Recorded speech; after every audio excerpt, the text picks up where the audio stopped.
What happens when a mind lost in darkness suddenly finds its way back through divine intervention? Today, you'll witness how a simple act of faith broke through the impenetrable walls of Alzheimer's, reuniting a grandfather with his family in the most unexpected way. This story will challenge everything you believe about memory, love, and miracles. Before we continue, leave a comment telling me which city you're watching from. I really want to see how far these powerful stories are reaching. The morning sun filtered through the dusty blinds of room 237 at Willow Creek Memory Care, casting long shadows across Thomas Murphy's weathered face.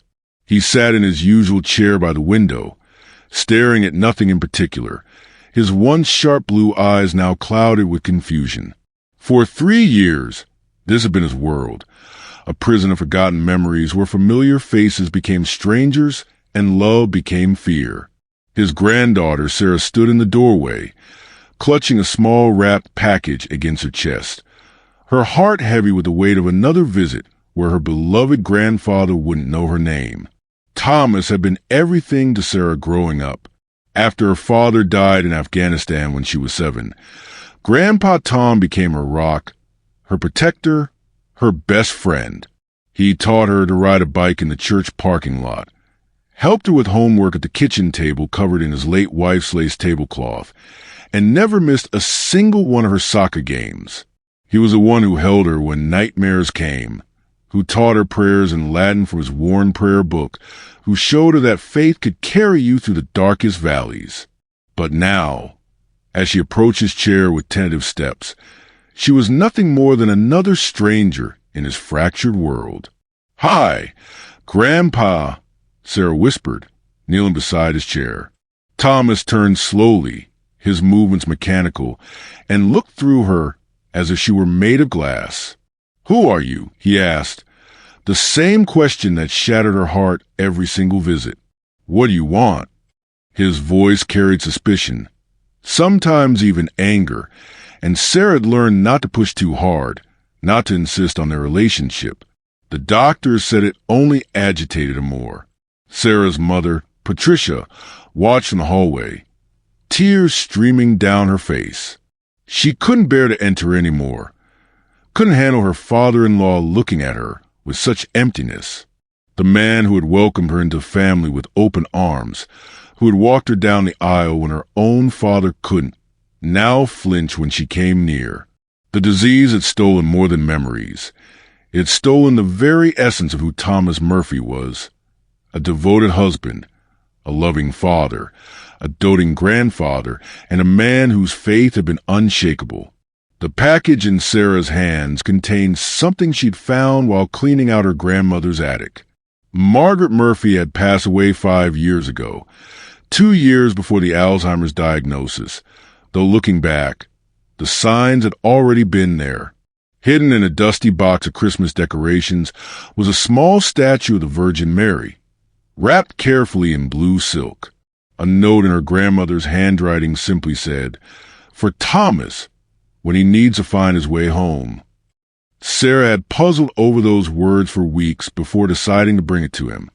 "I brought you something," Sarah said softly, unwrapping the statue with trembling fingers.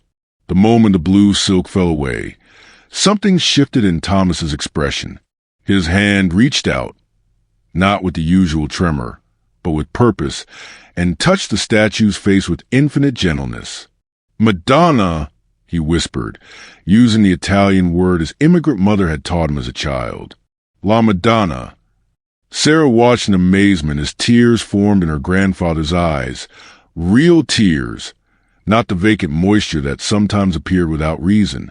He cradled the statue against his chest, rocking slightly, and began to mumble words Sarah couldn't quite make out. She leaned closer and realized he was praying, not in English, but in the broken Italian of his childhood, words he hadn't spoken in decades. The nurses had told her that sometimes the earliest memories were the last to fade, and here was proof, bubbling up from some deep, protected place in his mind. She used to stand on Mama's dresser, Thomas said suddenly, his voice clearer than it had been in months, next to Papa's photograph. Every morning, Mama would kiss her fingers and touch them both. First Papa, then the Madonna. She said the Virgin watched over our family, even when we couldn't watch over each other. He looked at Sarah then, really looked at her, and for a fleeting moment, she thought she saw a recognition flicker in his eyes. But it passed, and he returned his attention to the statue. Patricia had entered the room by then, drawn by the sound of her father-in-law's voice speaking incomplete sentences. She stood frozen as Thomas continued to talk, sharing memories of his childhood in Brooklyn, of his mother's devotion, of the small apartment above the bakery where the scent of fresh bread mixed with the smell of candles burning before a dozen religious icons. These were stories neither Sarah nor Patricia had ever heard, windows into a past Thomas had rarely discussed even before the disease. Mama said the Virgin knew suffering. Thomas continued, his fingers tracing the statue's robes. She watched her son die. She understood loss. But she also understood that love doesn't end with death. It just changes shape like water becoming steam. Still there, just harder to see. He paused, frowning slightly. I told someone that once. Someone important. Someone who needed to hear it. His brow furrowed with the effort of remembering, but the memory slipped away like smoke. Sarah's heart ached. She was that someone. He had told her those exact words at her father's funeral, holding her small hand, his large, callous one as they stood before the flag-draped coffin. She had carried those words with her for 15 years, a talisman against grief. And now, even though he didn't remember her, he remembered the words. Somehow, that was almost enough. Over the next hour, Thomas shared more stories, his voice growing stronger with each memory. He talked about meeting his wife Margaret at a church dance, how she wore a blue dress that matched the Virgin's robes. He spoke of his son Michael's birth, how he prayed the rosary in the hospital waiting room, promising the Virgin he would raise his boy to be good and kind and she would just keep Margaret safe through the delivery. He mentioned Michael's deployment, the fear that had gripped his heart, the hours spent on his knees before the statue in St. Augustine's church, bargaining with God for his son's safe return. But he didn't come home, Thomas said quietly, and both women held their breath. This was the wound that had never fully healed, the loss that had defined their family for years. The Virgin didn't save him. I was angry, so angry. I stopped praying, stopped believing. Margaret never did, though. She said our boy was with the Virgin now, that she was holding him the way she held her own son after the cross. He touched the statue's face again. I should have listened to Margaret. She was always wiser about these things. Sarah couldn't hold back her tears anymore. Her grandfather was remembering her father's death, even if he didn't remember her. Patricia moved closer, placing a gentle hand on Thomas's shoulder. He didn't flinch this time, didn't pull away. Instead, he patted her hand absently, still lost in his memories. There was a little girl, Thomas said suddenly, and Sarah's breath caught. After Michael died, a little girl with his eyes. She was so sad, so lost. I tried to help her. I think I did help her. He looked up at Sarah, studying her face with an intensity that made her heart race. You have kind eyes, he told her, like that little girl. She had the kindest eyes, even when they were full of tears. The room fell silent, except for the distant sound of television from another room and the soft beeping of medical equipment down the hall. Sarah wanted so badly to tell him who she was, to break through that final barrier, but she knew from experience it would only confuse and upset him. Instead, she asked, "What happened to the little girl?" Thomas smiled then, a real smile that transformed his whole face, making him look years younger. She grew up strong. I made sure of that. Taught her everything I knew. How to throw a curveball, how to change a tire, how to pray when the words won't come. I walked her down the aisle at her wedding because her daddy couldn't. He paused, confusion creeping back into his expression. No, wait. That wasn't the little girl. That was someone else. Someone older. Patricia. Her name was Patricia. Patricia gasped, covering her mouth with her hand. He remembered her name. After 2 years of being a stranger, he remembered her name. Yes, she whispered. Patricia. That's right. Thomas nodded, satisfied. Patricia was Michael's wife. Is Michael's wife. Death doesn't end marriage, just interrupts it for a while. He looked at the statue again. The Virgin knows that. She's waiting to, isn't she? Waiting to hold her son again in a place where there's no more pain, no more crosses to bear. Sarah reached into her bag and pulled out her phone, scrolling to a photo she always kept ready. A picture of Thomas with her at her college graduation, both of them beaming with pride. She held it out tentatively. Do you know who this is? Thomas took the phone with surprisingly steady hands, bringing it close to his face. He studied it for a long moment, his expression cycling through confusion, concentration, and then something else, a dawning recognition that seemed to come not from his mind but from somewhere deeper. That's me, he said first, touching his own face in the photo. And that's... He stopped, his finger hovering over Sarah's image.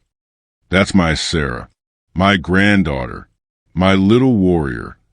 The words hung in the air like a miracle. Sarah couldn't breathe, couldn't move. Patricia gripped her shoulder, both of them frozen in this impossible moment.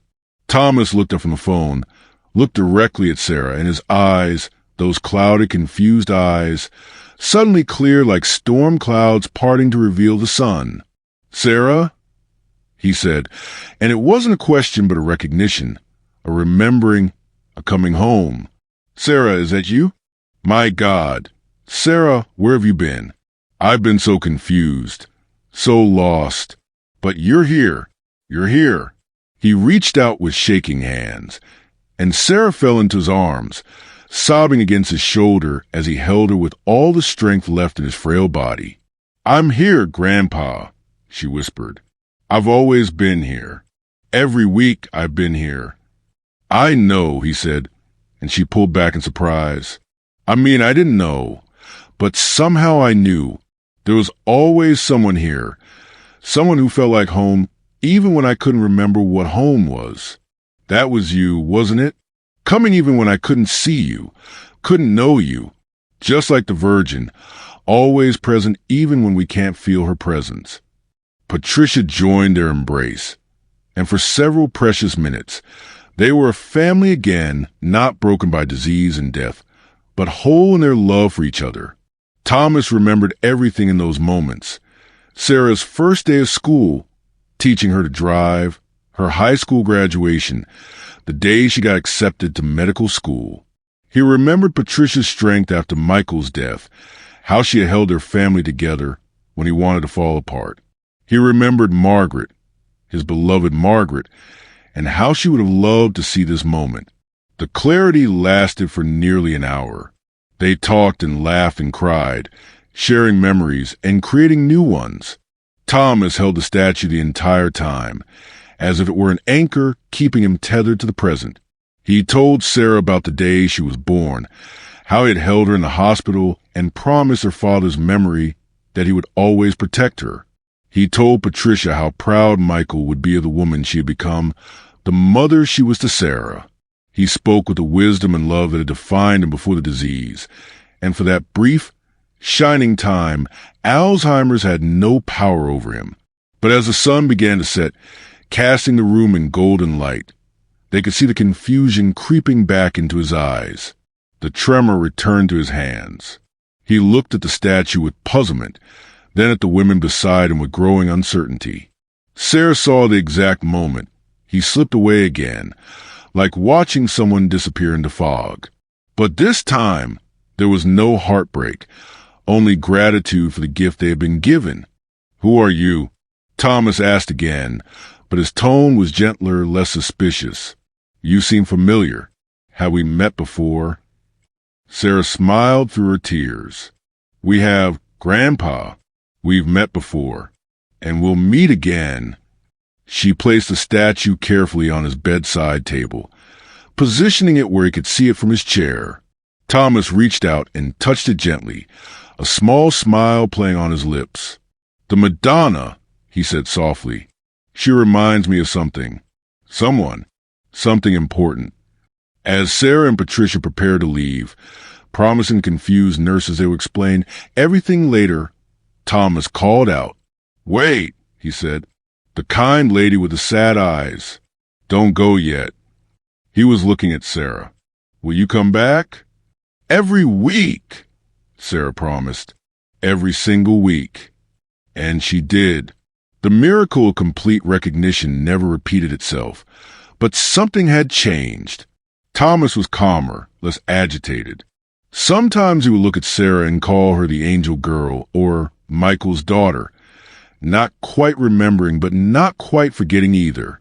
He kept the statue with him always, and often they would find him talking to it, sharing secrets and memories with a painted face that seemed to understand his confusion in a way no living person could. The doctors had no explanation. They ran tests, adjusted medications, consulted specialists. But there was no medical reason for the improvement in Thomas's condition. He still had Alzheimer's.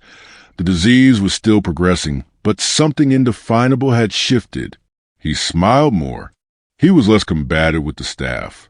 He began attending the facility's chapel services, clutching his statue and mumbling along with prayers he shouldn't have been able to remember. Sarah started bringing photo albums, and while Thomas couldn't always identify the people in them, he would tell stories inspired by the images, stories that were surprisingly accurate, as if the pictures unlocked doors in his mind that words couldn't reach. Patricia began visiting again, no longer afraid of his rejection. Sometimes he knew her, sometimes he didn't, but he was always kind to her, always gentle. 3 months after the miracle, Thomas Murphy passed away peacefully in his sleep. They found him in his chair by the window, the statue of the Virgin Mary cradled in his arms, a smile on his face. Sarah liked to think that in his final moments, the fog had lifted completely, and he had seen everyone clearly. Margaret waiting for him, Michael whole and young again, and the Virgin herself welcoming him home. At his funeral, the church was packed with people whose lives Thomas had touched, former co-workers, neighbors, friends from the senior center, even some of the staff from Willow Creek. Sarah spoke about the miracle of the statue, how a simple act of faith had broken through the walls of disease to reveal the man trapped inside. She talked about how love persists even when memory fails, how the bonds between souls transcend the limitations of failing minds. But mostly, she talked about grace, the grace to keep showing up even when you're not recognized, the grace to love someone who can't remember loving you back, the grace to find God in the midst of suffering. She held the statue as she spoke, the same statue that now sat on her dresser next to a photo of her grandfather, and she made a promise to pass it on someday to someone else who needed to find their way home. The story of Thomas Murphy's miracle spread through their community and beyond. Other families with loved ones suffering from dementia began bringing religious items, family heirlooms, anything that might spark a moment of recognition. Sometimes it worked, sometimes it didn't, but everyone agreed that the act of trying, of refusing to give up on the person trapped inside the disease, was its own form of miracle. Sarah went on to specialize in geriatric medicine, dedicating her career to helping families navigate the painful journey of dementia. She kept her grandfather's story alive, sharing it with anyone who needed hope. And always, always, she remembered that moment when the clouds parted, when her grandfather saw her truly, when love conquered disease, even if only for an hour. If this story touched your heart, don't miss the next video appearing on your screen. It's about another impossible miracle that will restore your faith in the power of love.